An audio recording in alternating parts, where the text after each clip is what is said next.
The excitement's in the air, Muench. I can feel it, man.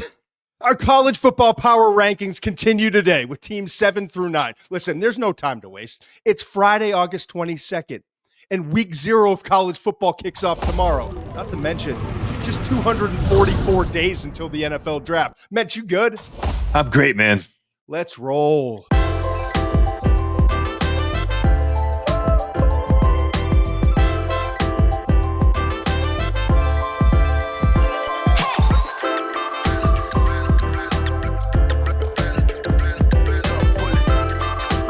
Started our power rankings just the other day. Here we are on Friday. Games tomorrow, Muench. I can feel it, right? Yeah. We went through, and we already went through 12 through 10, right? And these are my power rankings, so don't yell at Muench. Muench is going to tell me where I'm making mistakes. I'm yell at him in a minute. And I think he's going to get a sense of the teams that were in the top 12 and out, because you'll know after we get through today, going through teams 7 through 9, which teams are out. And maybe Muench can make a comment or two on that. We had Oklahoma at 12. We had Miami at 11 and Florida at 10. So today is all about 7 through 9. And we're going to start at 9 and work our way down. And let's just dive into it. At number 9, my 9th ranked team heading into the season, the LSU Tigers. Feel good about it? I actually do. I could see them in the college football championship game at the end. Wow. I honestly could. I think they have that much. You got to understand. You've been the Bayou, man. It's different down there. When they decide this is the year, when they look back on 9-4 last year with the talent that they had, and it wasn't enough. They were tied for 4th in the SEC. Not good enough. No, they run coaches out of there in a hurry. They don't care if you won a national championship. Ed Orgeron's the most recent. Brian Kelly is entering his 4th season at LSU. You're telling me he didn't have some really important meetings with some really important folks that had to open up some really big piggy banks and back up some Brinks trucks, because that's exactly what happened, right? I want you to understand this, right? There were 10. So this past year, I said 9-4. Go back to 2022, this first season there, 10-4. Lost to Georgia in the SEC title game. 10-3. In 2023, 9-4 in 2024. So he's 29-11 at LSU, and he's been in 3 bowl games, 3-0 in bowl games. That's wonderful, right? So it's great. 29-11 sounds great. Every year it's 9-10 wins. It's 3 bowl wins, but 0 SEC titles, 0 college football playoff appearances. Right. And granted, it just advanced to 12 teams this past year. Granted. And they won the Citrus, the ReliaQuest, and the Texas Bowls. Great. That doesn't please the faithful. So what did they do? They attacked the portal. Because you know what they know is the same thing that we know, same thing that every NFL scout knows. You only get one peak season. Maybe you get more. But there's always that one peak season from a quarterback who's going to be a very high draft pick. And they got that with Garrett Nussmeier. Last year was his Joe Burrow 2018 season. Yep. Different circumstances. Nussmeier's been there for 5 years, right? But Joe had spent a couple seasons at Ohio State, transferred to LSU. Orgeron just talked about it the other day. I think he was on with Big Cat. And pardon my take. We needed 2 seasons with him, right? Yeah. Well, they've had plenty of seasons with Nussmeier, but only one as a starter. So I'm expecting that same kind of jump. Jaden Daniels, huge jump from 23 to 24. No, 22 to 23, whatever those seasons were. So I'm expecting a big jump from Nussmeier, and we'll get to Garrett Nussmeier in a second. Let's look at the talent they lost from last year. Not overwhelming, okay? 7 players were drafted, 4 offensive linemen. I'm going to let you hammer home. Okay. I know. All right. Starting with Will Campbell, number 4 overall pick, whether you believed he should have been drafted that high or not. And if you want to go back to our draft coverage, you got a great clip. Hey, Eduardo, we got to clip that at some point. Muench meeting his boss, Bill Simmons, and telling him, fuck you. Will Campbell doesn't belong as a number 4 overall pick. And Bill had been saying the same thing. I put it. I know. but it's better for TV, right? Right. But Bill had been saying the same things to me via text and phone calls for 2 months leading up, but had come to terms with it. But regardless, they lost Will Campbell. They lost Mason Taylor, an exceptional tight end. Went in the second round, to 42nd overall pick to the Jets. Another offensive lineman, Emory Jones, in the third round. And then the fifth and seventh rounds, respectively, Miles Frazier and Garrett Dellinger, both guards that were drafted. Sandwiched between that, you had a couple of defensive ends. Savion Jones went to the Broncos in the third round, and Braden Swinson went way later. Good players. Also to the Patriots in the fifth round, right? All really good players, right? Yep. So 7 players drafted. Not a massive, like, we'll get to some other programs. Like, we'll get to Oregon and what they lost. We'll get to Georgia and what they typically have been losing year in and year out. We know about Alabama and Clemson in their biggest years and all that. A reasonable amount to lose the NFL draft for a program like LSU. But you look at what they've got this season, and they're all in on 2025. Okay. Pressure's mounting, as I talked about. The Bayou faithful are disappointed. They want it now. And LSU backed up that truck with the portal, and they knew. I'll give them credit. Not all booster clubs, and we talk about the Matador Club at Texas Tech had a great offseason. Not all the clubs know exactly what personnel, and obviously the coaches are driving it, but sometimes they just go out and they buy players and all that. They clearly understood what was necessary. Okay. So in our top 75, and it's a fluid list at this point, like, don't nail it down. Like, these are the top 75 players. I'm not turning out a list, but 75 or so guys that we've come up with and kind of targeted as that are at or near the top of the board. In our top 75, there are 4 players. Garrett Nussmeier, obviously very highly ranked. Harold Perkins, we'll get to him in a little bit. Off the ball linebacker, did a lot of edge rushing his first year. Last year, kind of looked a little lost off the ball, but this year moving him to star position. The reports we're getting are wait. Through the roof. Can't wait. Excited to watch. Then you get Patrick Payton comes in from Florida State, hoping to have a bounce back year. He's fighting for a job in camp, which is good. He should be. He should be. But that's also a good thing. And we'll get to the defensive line depth for LSU. And then Whit Weeks from LSU, another off-the-ball linebacker. Feels like they have an off-the-ball linebacker every year that gets drafted early. What I found interesting, Muench, and we just got this information from our same and some new friends at the Senior Bowl. Their top 300 just came out. And we're going to get the director of the new director of the Senior Bowl on our show in the next couple of weeks. Yep. Nice. Already talking to Molly at the Senior Bowl. We're going to get it all. Molly Middleton has been wonderful to us. And smart to keep Molly around, by the way. I thought she might be leaving too. Absolutely. Smart to keep Molly on. Absolutely. 14 players in their top 300.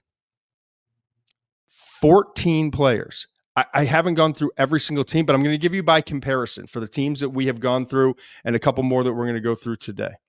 By comparison, and I'm kind of spoiler alert, but who cares at this point? Top 300. The 10th ranked team for us was Florida. 11 players on their Senior Bowl top 300. Miami has 5. Surprisingly. Wow. Well. Yep. Now, I don't think Ruben Bain wasn't on their list, by the way. I don't think. Was he not? I didn't see Ruben Bain there. Maybe I missed him. We'll circle back on that. Oregon has 8. Georgia has 9. All respectable numbers. Georgia has 9. Oklahoma has 10. Of the 6 teams that we're going to talk about, ranked 7 through 12, at least in my opinion. LSU is 14. Yeah, they like LSU, huh? I mean, yes and no. I mean, if you told me it was Alabama, I'd say, well, they're probably going to favor maybe a couple of Alabama kids, tiebreakers, because they want to have interest in Mobile, Alabama, the site of the Senior Bowl. Right. LSU is just the same as Cal, is the same as Michigan or Ohio. Like, it's not helping their fan base. And I certainly I have too much respect for the scouts that put in all the time to work. Like, I was saying their roster. I wasn't saying they were playing. I think they like what they like what they got down. I'll just rip through them real quickly. Okay. Garrett Nussmeier at quarterback. Wide receiver, there are 4 guys: Chris Hilton, Nick Anderson, Xavier Thomas, and Barian Brown. Tight end, Bauer Sharp, who's probably not even. I like him. All right. See, watch out for him. I like when you light up like that. One offensive lineman, Josh Thompson. Not surprising after you have 4 drafted. So, I mean, I'm sure there will be guys who play well this year who will get into that top 300. But right now, they're targeting Josh Thompson as the only offensive lineman in their top 300. And again, too, these are eligible draft prospects and guys that could be invited to their. So they have to be on track to graduate. They're certainly, and they do underclassmen now, so it's a little bit wider. But these are not like Jeremiah. There's no Smith. Freshman phenoms. Right? Jeremiah Smith won't be on this list for Ohio State. Okay, right. Then defensive line: Jack Pyburn and Patrick Payton, who we had as well. Harold Perkins, who we had as well, and Whit Weeks, who we had as well. All defensive linemen, front 7 guys. 3 defensive backs: Mansour Delaney, Jardine Gilbert, and AJ Halsey. Okay. So that's the backdrop on the talent level of LSU, the urgency of the LSU fan base and the folks that don't make the decisions, don't make the coaching calls, don't set the depth chart, aren't there day to day, but support the program in a way that is tangible. Okay. Now you get the state of the team that we are kind of going to go through, offense and defense, right? I'm going to throw this out there, and I want you to take it anywhere you want to go. I think this offense is supremely better skill-wise than it was a year ago. The offensive line, if you trust Brian Kelly, this group's an awesome group, and I want you to get to that in a second. But when you look at like the weapons around Garrett Nussmeier, and Nussmeier's concerning. 1.5 out of 10 was Kelly in terms of his concern and the injury level when he missed a little bit of time and was kind of, limited in camp with the tendonitis that we now know is a lingering thing throughout his career. Brand new information just came out in the last week or so. But what he didn't have was a typical think about LSU, man. Think about LSU, like Jamar Chase, Justin Jefferson, Landry. Who were the two, that pair? It was Brian Thomas, Malik Neighbors. Yeah, it's like this is. You could argue if it's not Ohio State, it's probably LSU in the last decade or so. Yes, wide receiver. I think that's fair. Okay. Didn't have that kind of group last year. Truly did. And they threw the ball like almost like at an unbelievable percentage compared to their run game. And we'll get to that as well. But better weapons on the outside. And this is the thing that stands out to me most. Talking to a couple coaches in the SEC, talking to a couple scouts over the course of the last 6 weeks, okay? The wide receiver position, when you have that quarterback, they've got to be among the top in the country. And I truly think when the year's over, we're going to be like, this is one of the best groups in the country. Okay. Chris Hilton was a top, take the top off type of guy. Okay. Returned from injury. The last year when he very limited, but he averaged 27 yards per catch. Anderson, outstanding slot receiver. Okay. Perfect in that role. Yep. Right. Nuss has a comfort level with him. Very twitchy. Okay, then also a pair of transfers who are loaded with talent. They've got Nick Anderson. Aaron Anderson was the slot who I was talking about. Nick Anderson, who was injured last year also at Oklahoma. Remember, we already talked about him a couple shows ago. He was injured at LSU, at Oklahoma last year. But go back to 2023's tape, he's averaging 21 yards per catch. Yep. All right. So you got those 4 guys give him one of the best receiving groups in the country. And then you bring in Barrion Brown from Kentucky, elite with the ball in his hands. One of those, like, I don't know that he's going to be breaking off routes and doing all the little things. Right. Find a way to put the ball in his hands. Also awesome in the return game. Speedster. Holds the all-time record, by the way, in the SEC. Kickoff return touchdowns. So now that's 5 guys and an upgrade in the kicking game, kick return game. Plus, and I mentioned Mason Taylor earlier, and we talked about the upperclassmen at tight end that you really like, and I'll let you expand on that. But Bauer Sharp, they've got this young guy that I'm talking to people down kind of in the know. Keep an eye out for Trey Green. They say he's like an all-world talent. Flashes as a true freshman last year, but obviously playing behind Mason Taylor. and sharp, and he's having a great camp. They expect him to have a breakout year. So now that's like 6 weapons. Okay. I knew he was big. I wanted to make sure I saw he's 6'7". He is a big, long target. But go ahead. Yep. Mismatch issue. So take it where you want to go. Why do you make me be the bad guy? Is where I want to start, because now you're going to make me be the bad guy. Well, because you're the class pet, and Conor Nevins loves you the most, and Bill Simmons is calling me in the offseason like, more Muench. We love Muench. Let me just get to this, okay? Just stop.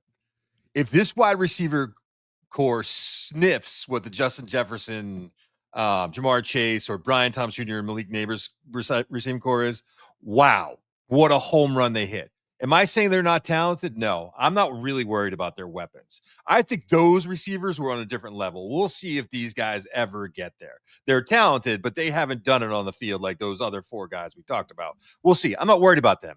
In Nuss, I trust. Not worried about Nussmeier. I am worried about that offensive line. Sorry, Brian Kelly. You still got 2 positions that you're still trying to figure out. You got a couple guys come in that are transfers, but not offensive tackles. There's a center and a guard. Worried about that. They couldn't run the ball last year. Can they run the ball this year? And remember how good Nuss was last year. He had the most prolific start to a career that a quarterback could have. The first year starting at LSU, he put up the most, passing yards, completions, attempts, touchdowns, total offense. Nuss had the best first year starting career at LSU.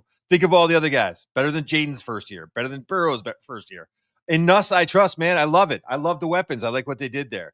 It still wasn't good enough last year. And why wasn't it good enough? Because they couldn't run the ball with an offensive line that had all these guys that went to the NFL. Can they run the ball this year? I don't know. We'll see. I hope so. Because if they want to be as good as you're saying they could be, they're going to have to run the ball. And I'm not convinced this defense is going to be that much better. I'll be honest with you. I do like their secondary. Getting the Delaney kid from Virginia Tech was a nice add. Hold on. Okay, I'll start with the offense then. There's some pieces I like. I like their weapons, but the offensive line and the running game, I haven't seen the solution yet. You and I can agree on this. The run game was atrocious. And quite honestly, like going back and watching it, I think it's part scheme, and I think it's part commitment. And it takes a lot to go wrong for it to be that bad. 107th nationally in yards per carry last year. LSU. 4.06 yards per carry, 107th nationally. You want to know? And I told you a couple scouts, a couple coaches in the SEC that faced them, and a couple scouts who are diving deep into this program and for talent and all that. It was a combination of scheme failure and lack of commitment, and maybe a little personnel driven too. I don't think they didn't have the dynamic running back that you would expect from LSU. They typically do. No. They ranked, so you heard 107th, right? For yards per carry. They ranked 126 nationally in rushing attempts per game. So they knew. Is it the chicken before the egg? Like, which one is it? Agree. Is it because we didn't commit? We would have been better had we committed to the run game? Or do they just know, like, we're just not that good running the football? Either way, that's got to change. And you talk like Joe Sloan, the offensive coordinator, and I'll be honest with you. There's some up and down opinions on his scheme. Yep. In the run game scheme. But like everything coming out of LSU sounds good. Like there's a new commitment to the run game this year. Brian Kelly is glowing reviews of the talented offensive line. I do believe they have more talent running back, but it has there's some stuff going on, man. I don't know how much people are keeping up. And I had to do some digging and some in the last couple of days. TJ Lindsey's suspended. All right. And I don't want to get into details here, but apparently he allegedly housed some suspects and allegedly were involved in a murder. He had no involvement, a bunch of allegedlys, whatever it is, he's suspended. So they're not he's not a part of this deal. So LSU is down to 3 scholarship running backs, according to people I was talking to. Okay. Lost another back earlier in the summer. Trey Holly, who enrolled at Southern after having some legal issues of his own. So that's 2 guys right there. You're not making me feel any better about you putting this team where you put them. Listen to me. So depth is an issue, but I'm told by people I trust, like more experienced running backs and like the addition of this is the big thing. And I'm going through my notes now, right? If you look, now, like I've talked to a lot of people in recent days, and I've got stuff everywhere. I came out swinging. They did while Joe Sloan's the offensive coordinator and is the one coming out and talking about what we're going to do, and he's obviously he's the captain of that ship. They added a run game coordinator in Alex Atkins, and I knew that this was somewhere in my notes, and that's critical. So we're going to expect to see things a little bit differently schematically, blocking schemes, some of the different things that they're trying to do. So there's a commitment there from coaching down to personnel. I also they're like Caden Durham. If you go watch him on tape, good back, clear cut number 1 back. He's a good back. Surpassed 1,000 total yards as a true freshman. While dealing with some injury, he can be explosive and a threat out of the backfield. There's also 2 other names that I keep in conversations: Harlem Berry, Caleb Jackson. Jackson's got some talent, but behind Durham, I think the guy to watch for is Harlem Berry. And it may not be in that opener against Clemson. Maybe it'll be in a limited role. But I'm told, like, as the season progresses, if Berry's where he needs to be in pass protection, protecting the football, those sorts of things, we could see a little more and more of this Harlem Berry guy. 5-star, true freshman. Keep an eye out. I wrote down increased role, season progresses, okay? But we're going to find out a lot week 1 of this offense. Yeah, we are. Because Stevie boy, like, we did a whole episode on Clemson's defense, and it started with the 2 guys up front, and it's not just the 2, but they got 2 potentially top 10 draft picks. TJ Parker, the edge, who's a power player, great versus the run, right? And Peter Woods, defensive tackle. You want to play offensive tackle at this level, and TJ Parker is going to run right through your mouth. Good luck, man. So that's where we are. That's kind of the state of the program offensively. It sounds like Muench has got some beef on the defensive side, so I'm going to let you take it from there. Unless you want to. Look, Nuss wasn't the problem last year. The passing attack wasn't a problem last year, so it's great that he could be better and he can make this jump in year 2, and they've got better weapons there, and they got that again. Can they run the ball, and then defensively, can they stop people from scoring? Can they tackle better? Are they going to be better on defense? And like I was saying earlier, I do like what they've done on the secondary. They added Delaney, and the other kid they added was the Hulk. It's Delane, by the way. It's Delane. Yeah, Dan likes to get his pronunciations after we already say them. I think that's I sent him the I list. give Dan too many props and credits. I got to bust 2 minutes ago. No, so it's Mansour Delane, but yes, go ahead. AJ Halsey out of Houston. I don't know if people are familiar with this guy. Last year, he was second on the team in tackles with 74 and tied the Big 12 lead with 5 picks. Guy hits people and he picks the ball off. The year before, by the way, he had 98 tackles. Those 2 guys in their secondary are big ads.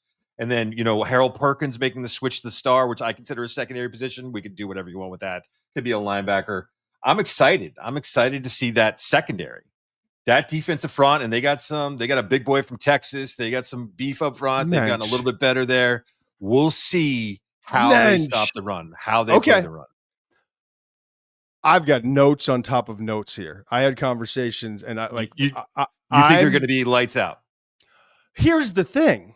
You've got Garrett Nussmeier. I just told you you've got the best weapons of his career, and it's probably going to be closer to the LSU standard, which is the elite of the elite.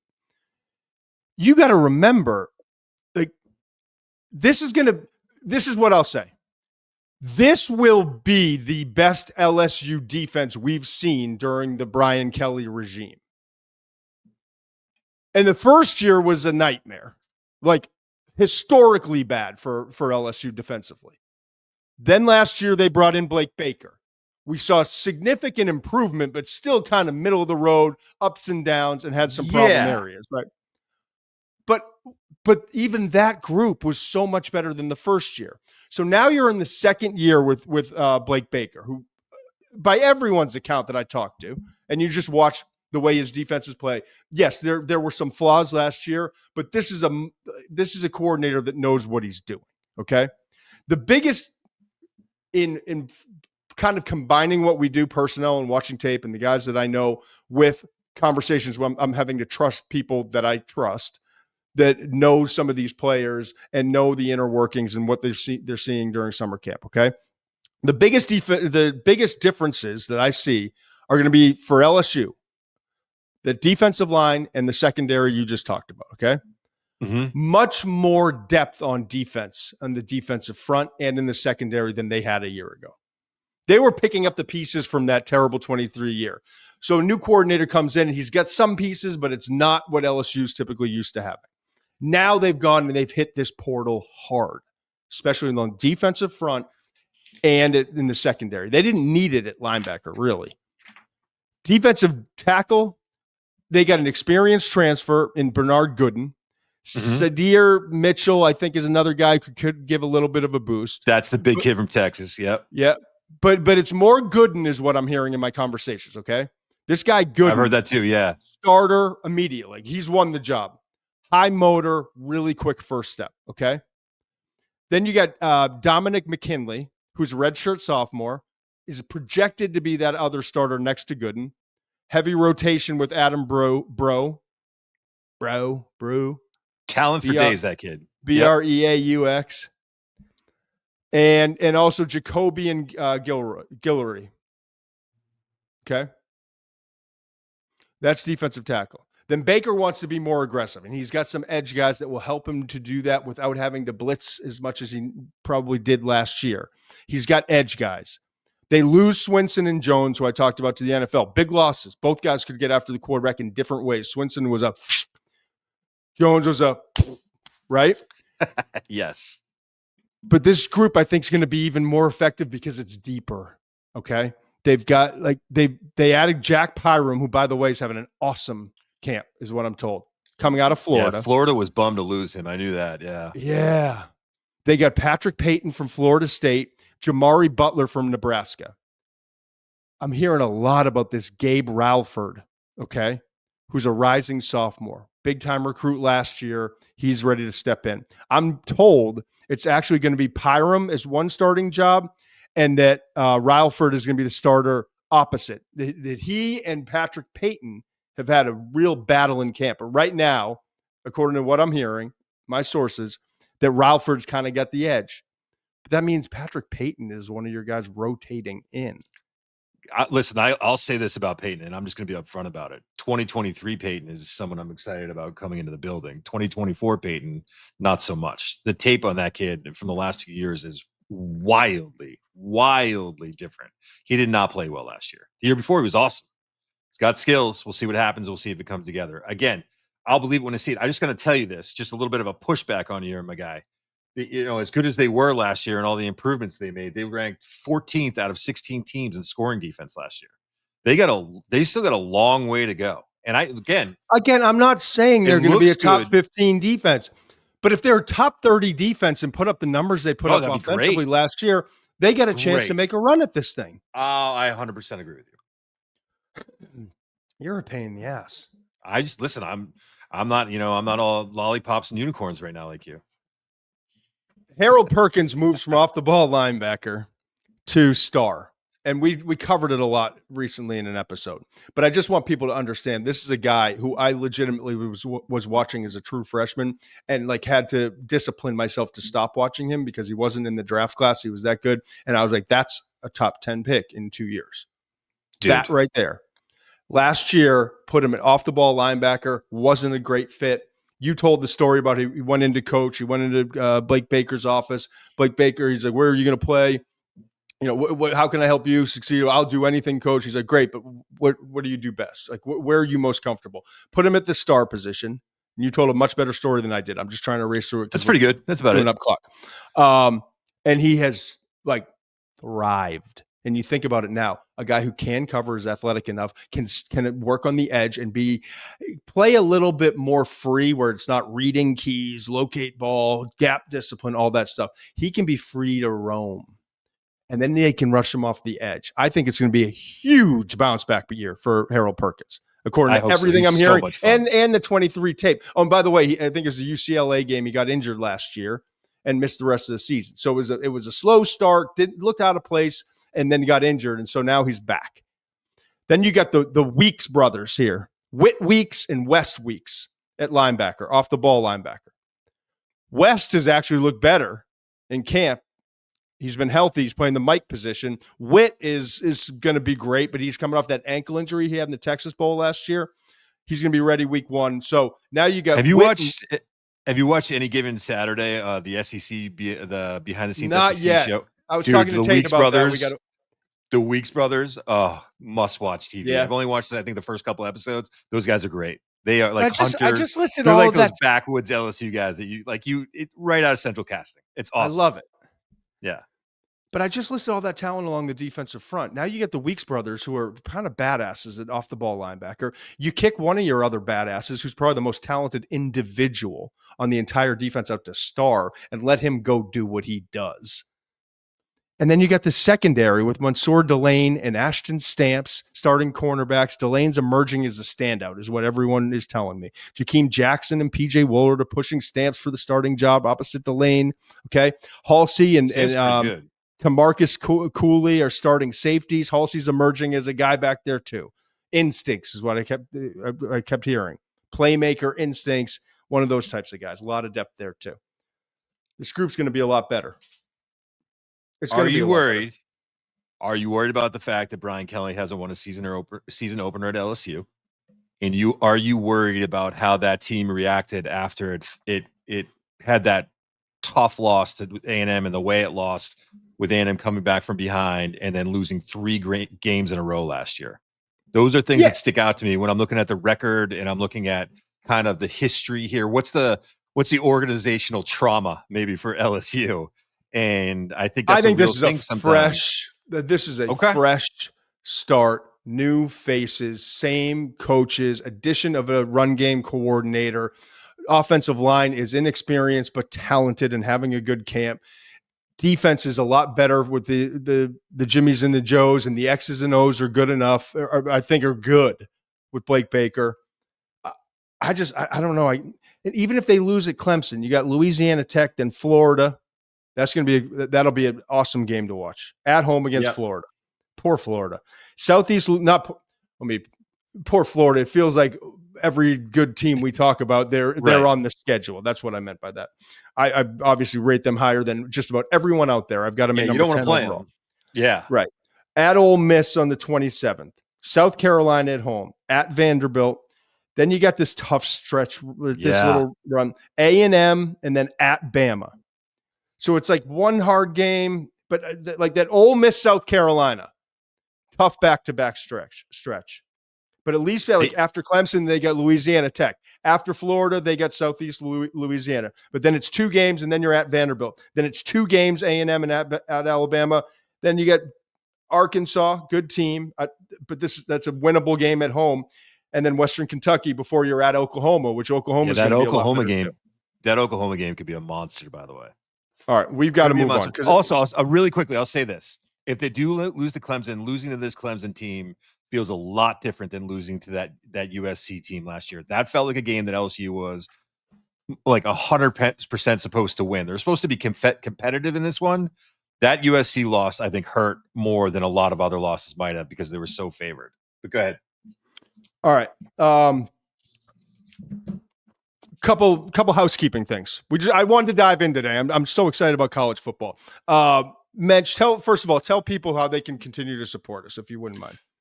Go to YouTube, hit the subscribe page. You get in there, you can give us a thumbs up or thumbs down. Please leave a comment. The comments are helpful. You go to Spotify, hit the follow button. He's at McShay13 on socials. I'm at You Good Mensch. And please consider subscribing to the McShay Report. All right. The McShay Report. We're with every show this week and early next week, we're going to have a follow-up with a deep dive into the power rankings for college football. So you're going to want to get that. But as I told you, like as we get into the season, it's going to be reacting to big news. If I'm coming to your inbox, it's because you need it, or there's something there that you're not getting anywhere else. And I'm going to give you something different. So go subscribe. We got a special going on right now. Dan's going to yell at me. He'll probably throw it up after I'm done talking about it, but Google the McShay Report. Okay. And subscribe there. You can subscribe for free, but we have an offer coming up until September 11th. I'll get you the details in a second. I'm sure Dan's typing it in for me right now. I try not to be like, here's the money and this and that. 50% off. Okay. September 1st. September 1st, 50% off. September 1st. You got 9 days. Okay.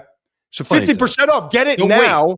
We're going to suck you in around those mock drafts and the big boards and the intel that nobody else has. We proved it last year. So you might as well get 50% off this year and just do it now. Rip off the Band-Aid. All right, I'm done with that. The live show in Chicago. It's coming up September 10th. Go look ringer.com/events. Be a part of it.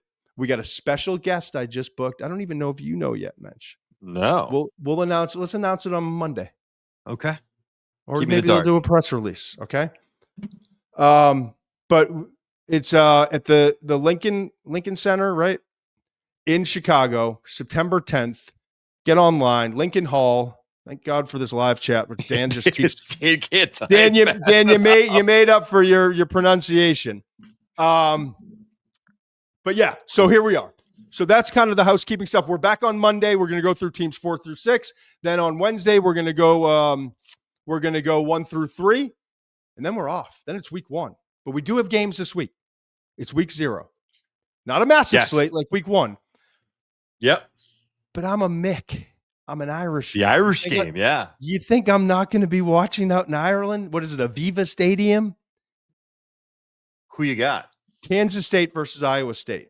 Both ranked in the top 25. Kansas State is ranked 17. I think Iowa State was 22 last I looked. This is not a throwaway game. This is I just pulled up on my FanDuel app. You can see it right here. Hopefully you don't have my account number there. I'm about to go get some college tuition this season. No, I just looked up the numbers, Muench. Iowa State plus 3.5, Kansas State minus 3.5. Over unders 50.5. Okay. Money lines minus 166 for Kansas State, but plus 138. Okay.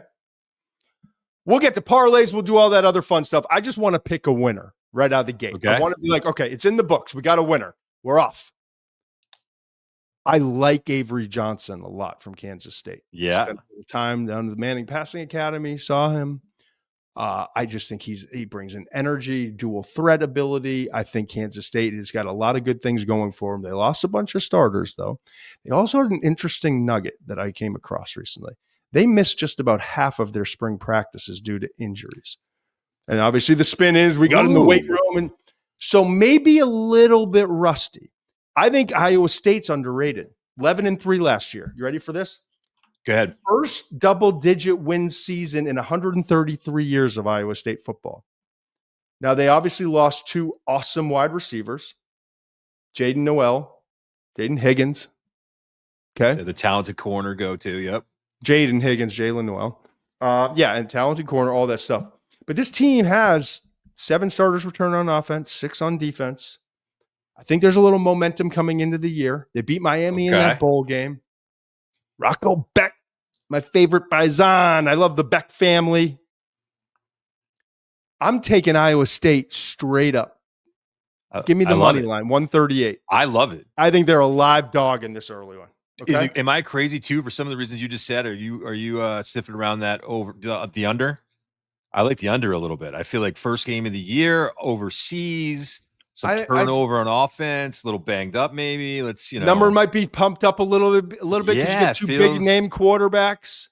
I'm with you, Muench. I'm kind of sniffing that under a little bit. Yeah. All right. So Muench has got the under 50.5. I've got Iowa State money line, or take the 3 and a hook. Let's just get a win. Take the 3 and a hook. Okay? Yeah. Let's start strong and do it at FanDuel. Go download the app, FD Sportsbook. You can find them on X. But you know where to get it. Go to your app store and just get the FanDuel. Like I use this thing. I don't live on it, but I use this app a lot. Very resourceful for information, but also make a little You know? All right. So number 8. Number 9, we had LSU. Too much time. We're going to move. Yep, let's go. I know. Number 10 was Florida. Number 11 was Miami. Number 12 was Oklahoma. Number 8 in my power rankings, the Oregon Ducks. Dan Lanning's squad was 13-1 last year. Obviously a disappointing ending after the run that they made. They were the best team. Oh my gosh. They were the best team in college football for a long, long time last year, man. Lanning's entering his 4th season now. Do you know what his these numbers are incredible. I just gave you Brian Kelly. Same amount of time. It was like 29-11. I have it here. Yep. Tell him. 35-6.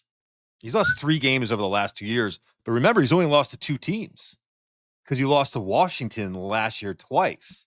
And both of those games, I think, were 3-point games. That Michael Penix, Rome Odunze, it's just that hit squad at receiver, that Washington team that was stacked, and that Oregon team had 2 great battles. Oregon lost both by a field goal. Those are the only 2 losses they had last year. And then they beat Ohio State and lost to Ohio State this year. And they're doing it with an unbelievable blend of program support. Phil Knight, Nike. I love that. I love that comment in your in the newsletter. Thanks, Nike. Recruiting. See the NFL talent I'm about to rip off below. Yep.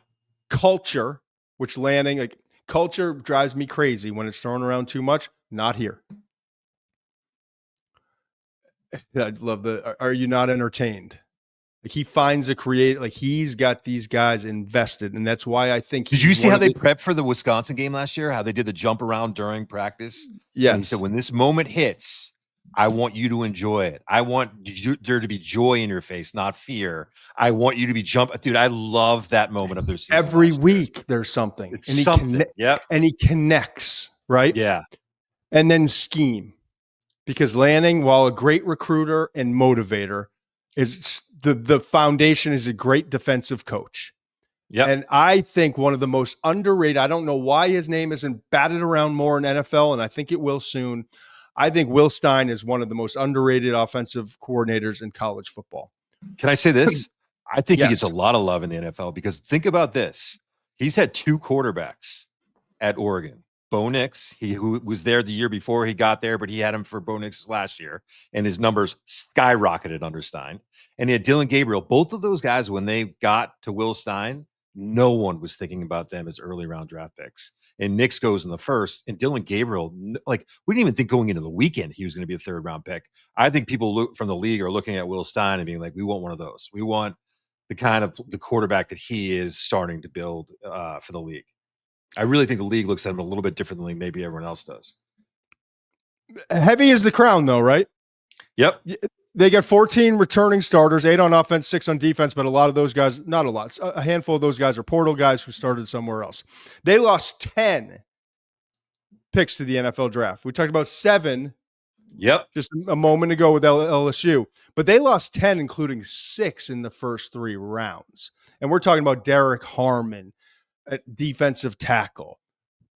We're talking foundation trench guys. Josh Connerly, left tackle. Terrence Ferguson, tight end.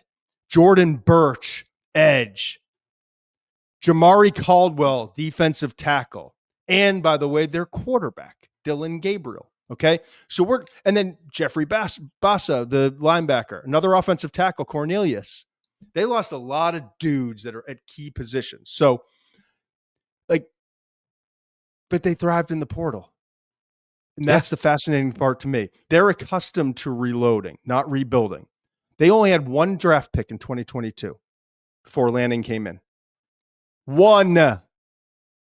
This is Oregon, Nike, Phil Knight. They had 1 draft pick. Since then, it was 6 after Lanning's first year. 8 the next year. 10. So you see the incremental Here we go. rise, right? Okay. The past 3 years. So that's growth as a program. This year, Mateo Uiagalelei, edge, is our number 1 prospect. Mench's guy. Got on him earlier than me, and I love him. Isaiah World, offensive tackle. Dylan Thieneman, safety. Those 3 guys are in our kind of top 75 at this point. They've got 8 guys that were in that top 300 for the Senior Bowl, including their running back, Mekhi Hughes, wide receiver, Evan Stewart. Yeah, it's so tough. With the injury, right? Yeah. So it's really only 7 that they can count on this year. Emmanuel Pregnon, Isaiah World, and Alex Harkey at the offensive line spot. So just like LSU, like they knew the spots they had to repair, renovate. Home Depot, they did the renovation. Defensive line, Uyunglele. Bryce Botcher, linebacker, and then Thieneman at safety. So those are the 8 guys in the top 300, 7 of which will be on the field for the Ducks. The QB situation, like, let's get to the quarterback in a second. Wide receiver and tight end, there's talent, but they're going to miss Tez. They're going to miss Evan Stewart from a year ago.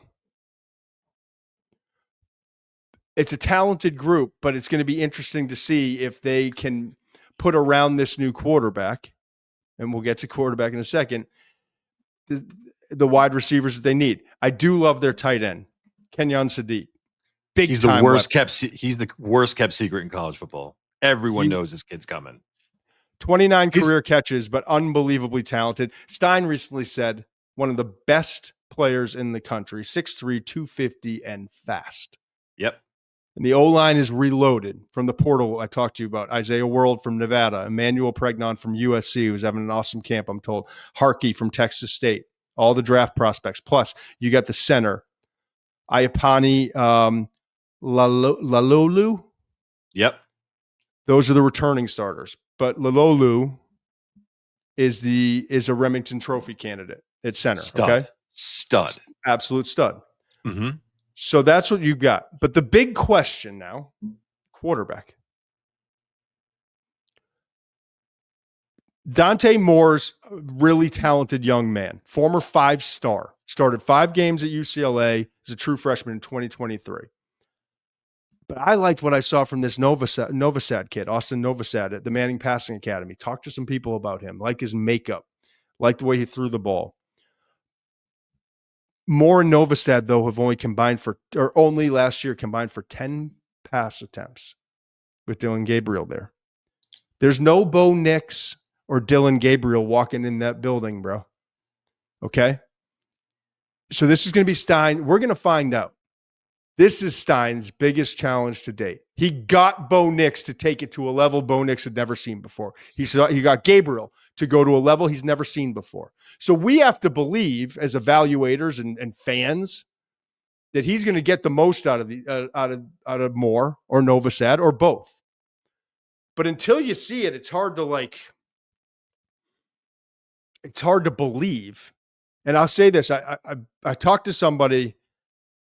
The competition is starting to kind of hit the end, and I'm told we're running up against it. No, I know, but like a decision may come out by the time this show is released. I kept hitting refresh. I was like, "We're gonna get this or not?" That's where we are in all this. It's expected to be Moore, Dante Moore, right, the former UCLA 5-star. Okay, I'm told he's going to start the Montana State game. I'm told, watch out, but Novosad, he's going to be anointed, but Novosad's going to get some chances. Yeah. Depending on how Moore's playing, depending on the score of games. They got Montana State early in the year with a week 1. Then they get Oklahoma State and Northwestern and Oregon State before things get serious. Not that they're not serious, but before things reach a pinnacle in terms of who they're going up against. One of the best, if not the best, most talented teams in the country, Penn State, on September 27th, and then Indiana on October 11th, respectively. That's where we are. Okay. You want to do this offensive? I'm just going to big picture you here. You big picture me. I don't think I've got I don't want to go for 2 more hours. I think you are way too low on the Ducks. This is going to be the year. Fly, Ducks, fly. I am so excited for this team. Here's a couple of things I'm going to throw at you that you may think I'm crazy. Okay. That offensive line was pretty good last year, right? Yeah. It'll be better this year. Let me one up you. I think that defensive line is going to be better this year. I think Bear Alexander and Amari Washington on the inside I think the edges after another couple years. Amari Washington, by the way, number 4 on the Bruce Feldman freak list.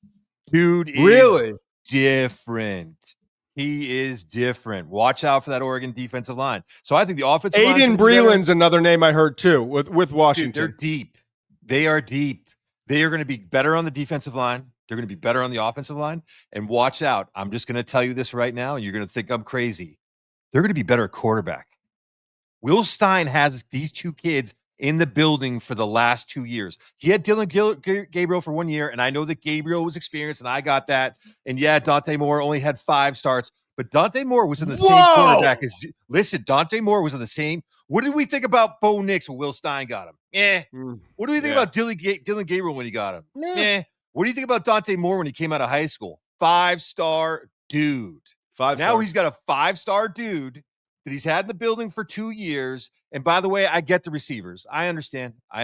It's not as good as the room as well as last year. The Evan Stewart injury sucks. There's no other way of saying it. It sucks. But it's a receiver-friendly offense. It is. They put these guys in a position to produce. And DeCorian Moore, the freshman, who was the 4th overall freshman in the ESPN 300 2 years ago.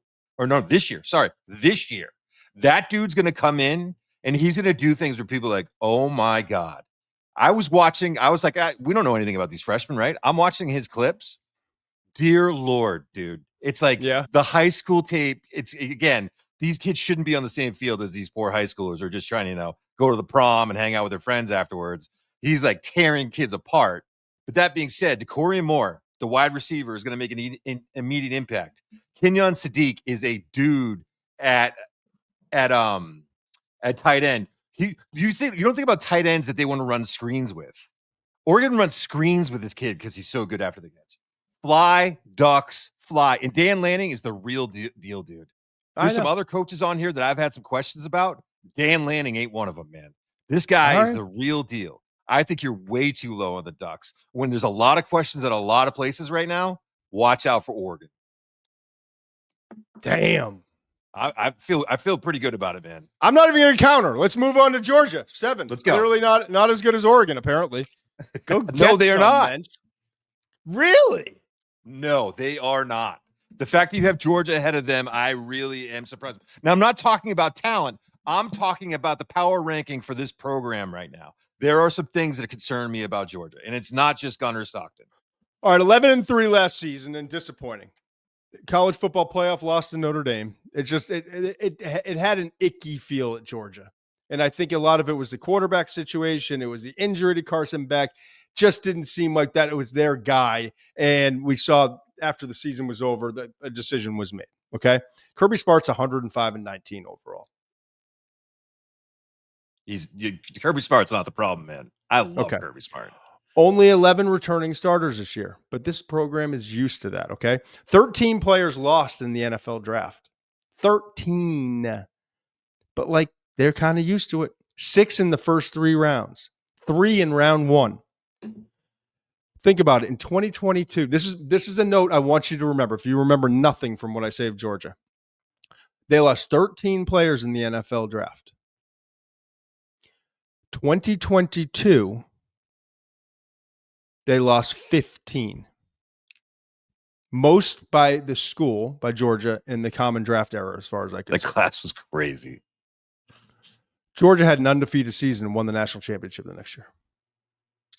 It's absolutely crazy. That was the back-to-back year. That was the second of the back-to-back, right? That was 22 you're talking about? Yes. Yeah. Last 2 years, they've lost 10 in 23 and 8 in 2024. And then this past year, they lost 11. Or they lost 13. They lost 15 in 2022 and won the national championship. So don't count out Kirby. Okay? Oh, never. I mean, obviously, never. And I don't want to go through the list. It's Michael Williams and Jalen Walker and Malachi Starks and Tate Rutledge and Fairchild and Wilson were the next 3 draft picks, all in the first 3 rounds. 3 offensive linemen, bang, bang, bang, right? They lost a lot. We know that. Right now, CJ Allen for Georgia is our only guy in our top 70, 75. But I also am not ignorant enough to believe, I know the talent's there, just haven't gotten to see it a lot. And every year with Georgia, it starts the small group and it turns into this massive class. Somewhere between 8 and 15 has been the range. Okay. I expect it to be the same. 9 guys on the Senior Bowl, top 300. Zachariah Branch, Dylan Bell, and Noah Thomas, and Colby Young, 4 wide receivers. Tight end Lawson Lucky, who we both know. Kristen Miller at defensive line. Dude. CJ Allen, linebacker. Dude. Dalen Everett, safety. Dude. Where are you, Muench? And then the punter, Brett Thorson. I think Gunnar Stockton is surrounded by weapons. I think this Georgia receiving core has a chance to be maybe one of if not the best that Georgia's had. Okay. Under Kirby. And that's not necessarily your optimism about receiver cores this spring. This summer is great. I told you there's an influx of talent in the big programs, especially the SEC at wide receiver. Gunnar Stockton, though, here's my thing with him. I watched him at the Manning Passing Academy after watching him lead that comeback or the win against Texas and then losing against Notre Dame. Okay. I don't think I'm some super scout to tell you he's not the fastest or the twitchiest, but my goodness, he's a dual threat runner. He's tough. He's competitive and he can run. He's got some wheels. Okay. But we're not talking about Lamar. But he brings a run element to this offense that clearly wasn't there with Carson Beck and really hasn't been there if you go back over the last several years. Okay. Yeah. So that's going to be interesting to watch. Okay. What is fascinating to me is now you've got this receiver crew that would thrive with a Nussmeier or a Cade Klubnik or one of these quarterbacks that we're talking about early in the draft. Is Stockton good enough, accurate enough, decisive enough to maximize the talent of this group?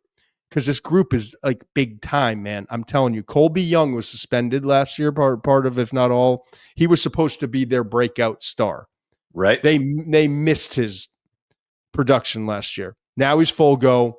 And like all accounts are, he's going to have a huge year. Dylan Bell, he's been up and down. He's a lot of these Georgia receivers is that they're working too hard because Carson Beck, or they just can't catch the ball at the level that they should be. Dylan Bell was one of them. But Bell, remember, like he had to move to running back at one point. He's just a great athlete. And I think another year at wide receiver, he's going to be more consistent. Noah Thomas led Texas A&M in catches last year. Huge target, 6'5". Excited to see what he can do. So excited. Excited to see what he can do. Zachariah Branch from USC doesn't have to be everything, doesn't have to be a go-to guy, just explosive with the ball in his hands at wide receiver and return man. I guess he's put on some shows during camp in the return game. Also, a lot of promise being shown by London Humphreys. Okay. Mm-hmm. Then you got a five-star wide receivers, and I'm told to expect huge contributions from this guy, Taron Taylor. Okay. And even 4-star guy, CJ Wiley. 5 wide receivers in total in that class. So 2 transfer portals, a couple of guys who are coming back off of injury or up and down years, and 5 true freshmen. Running backs loaded as well. Nate Frazier, set to be a star. Loaded. Yep. Protect the ball better. Roderick Robinson's back from injury last year, supposed to be another super talented back. Josh McCray, also solid contributor last year. Missed some time in camp dealing with an illness, but I'm told he's going to be ready at the start of the year. Yeah, he's an Illinois transfer, I think. He's a big boy. Yeah. That's 3 big-time dudes that could start at most programs, okay?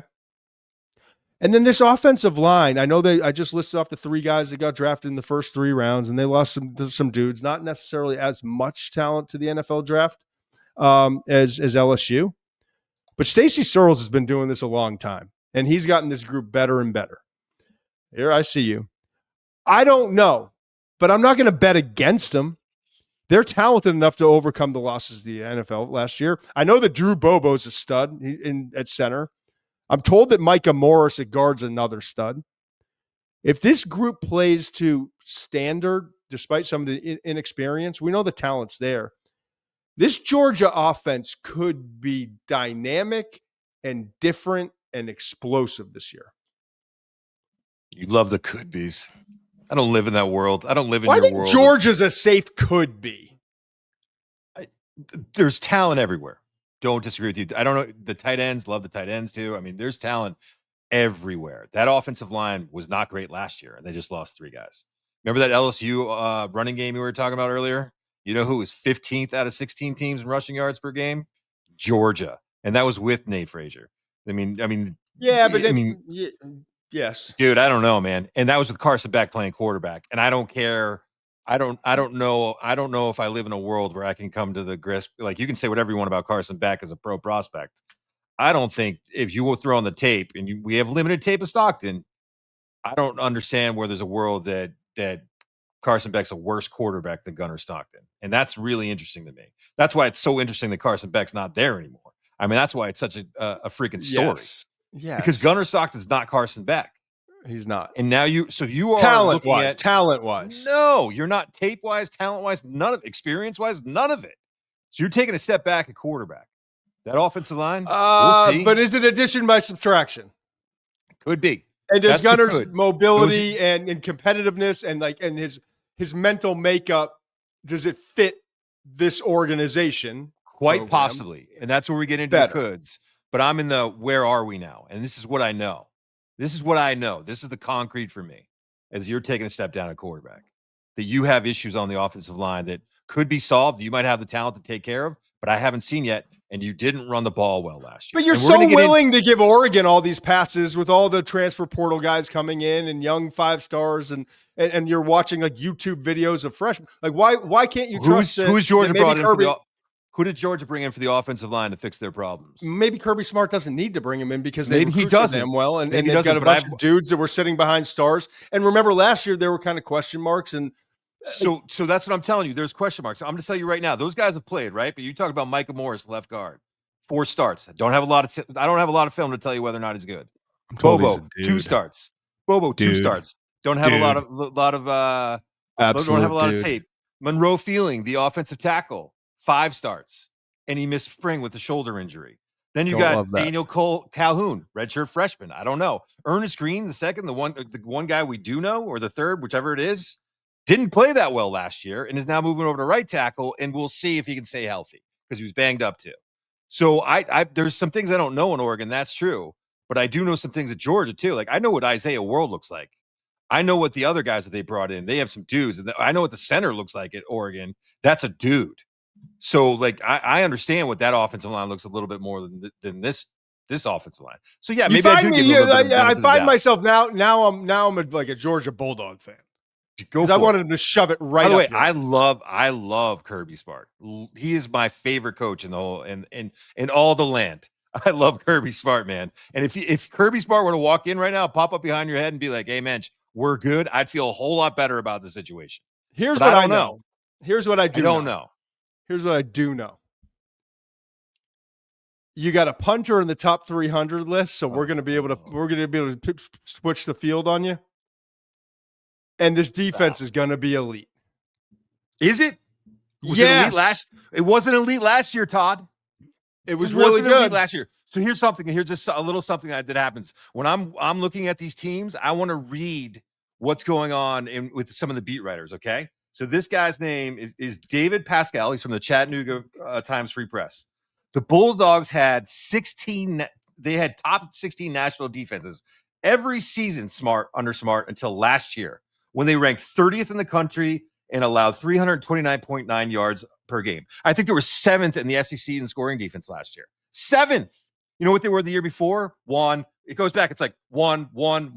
National championship game, that first national championship team, they gave up 10.4 points a game. Those defenses were lights out.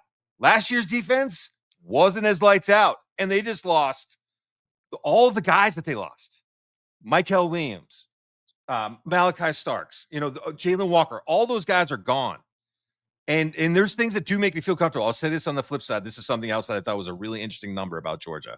They haven't had a guy with more than 8.5 sacks or 6. They haven't had a guy since more than 6.5 sacks outside of Ojulari when he was drafted.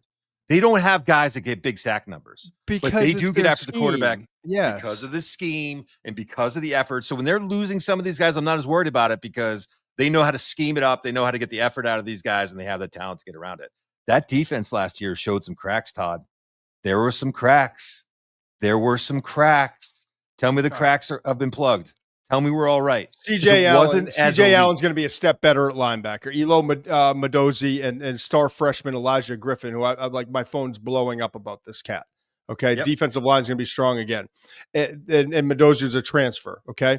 And then you get the secondaries, the top 10 group in the country. CJ Bolden, we both know he's a good player. So shut up with that. No, transfers, guys Zion Branch and Jaden Harris having really good camps as well. Two defensive backs who are transfers. All right, I'm done with you. We got scoring defense in the SEC. Enjoy week 0. Muench is going to go fly to Oregon. Let's get us a win to start the year. Let's go Rocco Beck, and not a lot of points. Put you in a juxtaposition. We're back on Monday. Can't wait. Go get the newsletter. I know you're going to miss me. Come to the live show September 10th. We're back on Monday. 5 stars. Must be 21 plus and present in select states. For Kansas, in affiliation with Kansas Star Casino, or 18 plus and present in DC, Kentucky, or Wyoming. Gambling problem? Call 1-800-GAMBLER or visit rg-help.com. Call 1-888-789-7777 or visit ccpg.org/chat in Connecticut, or visit mdgamblinghelp.org in Maryland. Hope is here. Visit gamblinghelplinema.org or call 1-800-327-5050 for 24/7 support in Massachusetts, or call 1-877-8-HOPE-NY or text HOPE-NY in New York.